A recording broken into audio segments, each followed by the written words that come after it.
प्रियंका जी, क्या इस तरह का ऑफर प्रियंका वाड्रा गांधी महाराष्ट्र के लिए भी करेंगी या करना चाहिए उनको? देखिए, सबसे पहले मुझे आपत्ति इसी बात की थी जब आपने महाराष्ट्र को इसमें लिया, क्योंकि महाराष्ट्र में बसेस हों, महाराष्ट्र में ट्रेन्स हों, हमने सबके लिए अनुमति मांगी थी, हमें अनुमति दी गई है और हम 260 ट्रेन क्या हम 500 ट्रेन चलाने को तैयार हैं। पर परमिशंस अगर योगी आदित्यनाथ जी के टाइम टू टाइम आ जाए, हम वो भी करने को तैयार हैं। पर मैं आपको एक और चीज बता दूं कि हाँ, कुछ ऐसे माइग्रेंट्स हैं जो जाना चाहते हैं, कुछ जो यहाँ पे काम कर रहे थे जाना चाहते हैं, फिर दोबारा लौट कर आना चाहते हैं। पर ऐसे बहुत सारे हैं जो करीब हमारी जो 60,000 इंडस्ट्रियल यूनिट्स खुली हैं, वहां पे 6.5 लाख लोग वापस काम से आ चुके हैं। तो अगर हमें कहीं भी जरूरत पड़ी है और हमने उम्मीद की है कि सारे राज्य भी हमारा समर्थन दें, उनकी जिम्मेदारी बनती है कि उसमें समर्थन दें। तो यहाँ पे प्रियंका गांधी वाड्रा जी या कांग्रेस पार्टी या कोई भी, और by the way I want to also tell you कि कांग्रेस पार्टी के एमएलएज हों, शिवसेना के एमएलएज हों, एमपीज हों या एनसीपी के हों, उन्होंने भी ट्रेन की रिक्वेस्ट कर माइग्रेंट्स को भेजा है। तो महाराष्ट्र को इसकी जरूरत नहीं है। जहां जहां जरूरत पड़ रही है, अगर उनको ऑफर किया जा रहा है ह्यूमैनिटेरियन ग्राउंड्स पे और माइग्रेंट्स को सबसे ऊपर रखकर अगर किया जाता है, मैं मानती हूँ कि उसमें कोऑपरेशन हर राज्यों का होना चाहिए। मैं इस पे राजनीति नहीं करना चाहती हूँ, क्योंकि मैं इसको एक ह्यूमैनिटेरियन क्राइसिस देख रही हूँ और हर पॉलिटिकल पार्टी इसको ऊपर उठकर उसके लिए काम करना जरूरी है। जो रोज हम ऐसे हृदय विदारक पिक्चर देखते हैं, वीडियोस देखते हैं, उसके लिए एक समाधान पाना जरूरी है। और जब हम वित्त मंत्री को सुनते हैं और वित्त मंत्री जिस तरीके से बात कर रही थी उस दिन, मेरा तो मैं कहती हूँ it was such an emotional moment for me to hear कि हमारी जिस तरीके से फाइनेंस मिनिस्टर ने कहा था, मैं उनसे भी उम्मीद करूंगी कि साथ साथ जब वो लेबर पैकेजेस अनाउंस कर रही हैं, साथ साथ थोड़ी ह्यूमैनिटेरियन ग्राउंड्स पर थोड़ी एम्पैथी और सिंपैथी दिखाकर इसके लिए सोल्यूशन ढूंढें। गौरव भाटिया जी।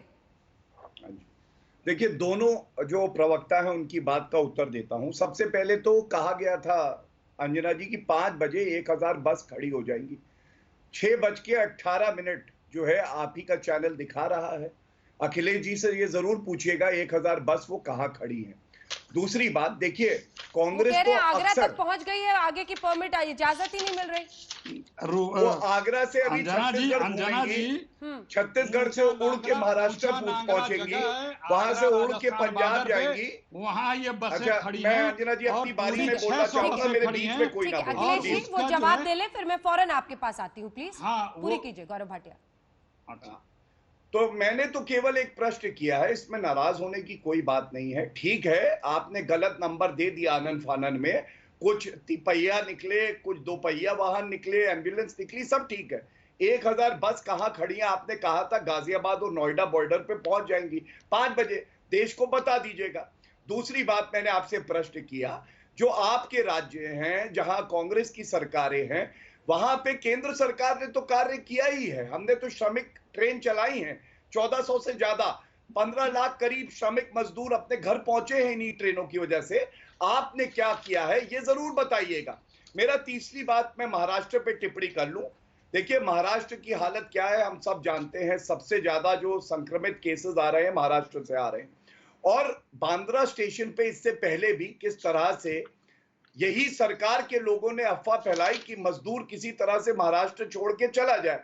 शिवसेना की तो पॉलिसी यही रही है कि उत्तर प्रदेश बिहार का श्रमिक मजदूर यहां घुस नहीं सकता, उन्हें भगाओ। और उसके बाद आज आपका चैनल फिर से दिखा रहा है कि वहां क्या दयनीय स्थिति है। दूसरी बात, वाधवन वीवीआईपी पास देने के लिए तो महाराष्ट्र की सरकार है।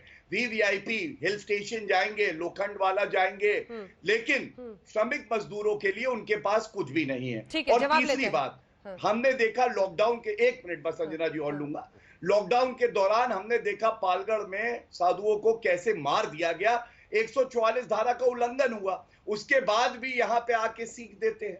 बताइए, कुछ तो करिए अपने प्रदेश के लिए। श्रमिक मजदूर भारतीय नागरिक पहले हैं, फिर देखिए कि महाराष्ट्र के हैं कि उत्तर प्रदेश के हैं कि बिहार के। प्रियंका जी जवाब दे रही हैं, प्रियंका जी जवाब दीजिए। मैं तो इनकी पूरी बातों से हैरान हूँ, क्योंकि यहाँ पे मैं राजनीति कर ही नहीं रही थी। मैंने क्लियरली कहा राज्य सरकारें इसमें कंट्रीब्यूट करें और वित्त मंत्री जो हैं थोड़ा एम्पैथी और सिंपैथी दिखाएं। आई डोंट थिंक इसमें मैंने किसी तरीके की बुराई की है या मैंने किसी तरीके का इन पे आरोप लगाया है, पर इन्होंने जो आरोप उल्टा लगाया है बहुत ही दुर्भाग्यपूर्ण है। और केंद्र सरकार में सिंगल लार्जेस्ट पार्टी की सरकार बनाए हुए प्रवक्ता जब इस तरीके से बात करते हैं, बगैर जिम्मेदारी के बात करते हैं, तो दुर्भाग्यपूर्ण है।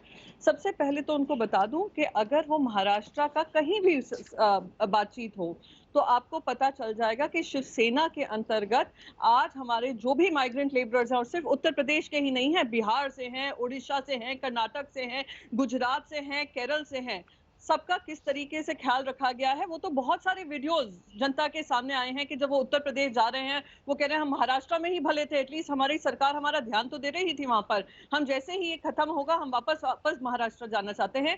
ये हमारी जिम्मेदारी से हमने अपना काम किया है।